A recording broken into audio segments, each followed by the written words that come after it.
السلام عليكم، كنتمنى تكونوا بخير وعلى خير وبصحة جيدة. اليوم غادي نصاوبوا من بعضياتنا الوصفة التونسية، وصفة الكفتاجي اللي غتخليكم تاكلوا بزاف ديال الخضر دقة وحدة. كيف ما كتعرفوا المطبخ التونسي غني يعني التعريف، فيه بزاف ديال الحوايج لذاذ. هنا الخضر اللي غادي نستعملهم هادو كما كتشوفوا، عندنا الفلفله حاره وحلوه، شويه ديال البصله، شويه ديال الدنجال.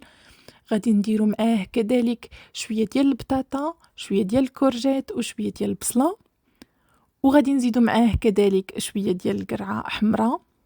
كما كتشوفوا كنقطعوهم قطع هكذا اللي غادي يخليونا ساهلين اننا نتحكموا فيهم من بعد، وغادي يخليهم يطيبوا كذلك. فغادي نديروا عليهم رشه ديال الابزار، رشه ديال القزبر حبوب اللي كيكون مطحون، وشويه ديال الملح بطبيعه الحال. انا هنا حاولت انني ندير هاد العطريه هذه من الفوق. الا بغيتو تخلطوها تقدروا تخلطوها، انا ما خلطتهاش، خليتها كيف ما هي.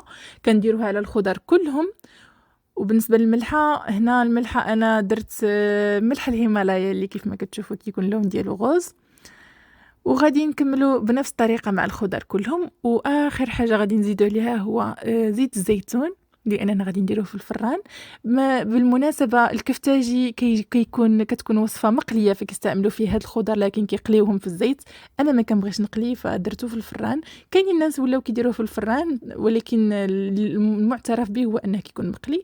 بعد ما كندخلوا في الفران كنتسناو حتى الخضره ديالنا طيب مزيان كيف ما كتشوفوا.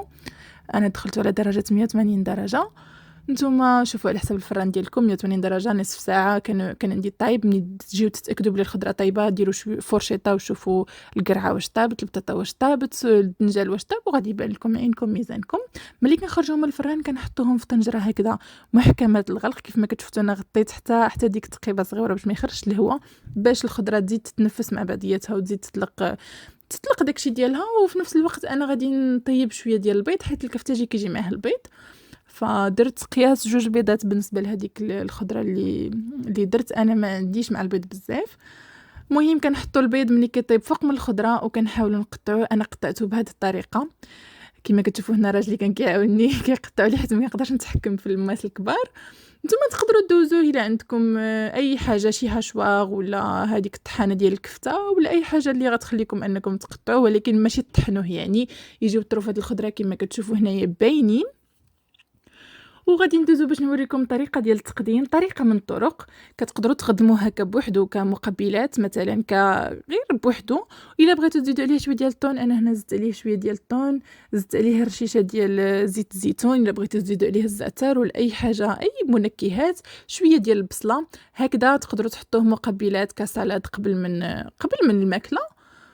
والا تقدروا تصاوبوا به ساندويتش كيف ما كتشوفوا هنا. عمرت البطبوط به وكيجي رائع كيحمق. الا بغيتوا الوصفه ديال البطبوط غادي نخليها لكم في صندوق الوصف، وتهلاو في راسكم.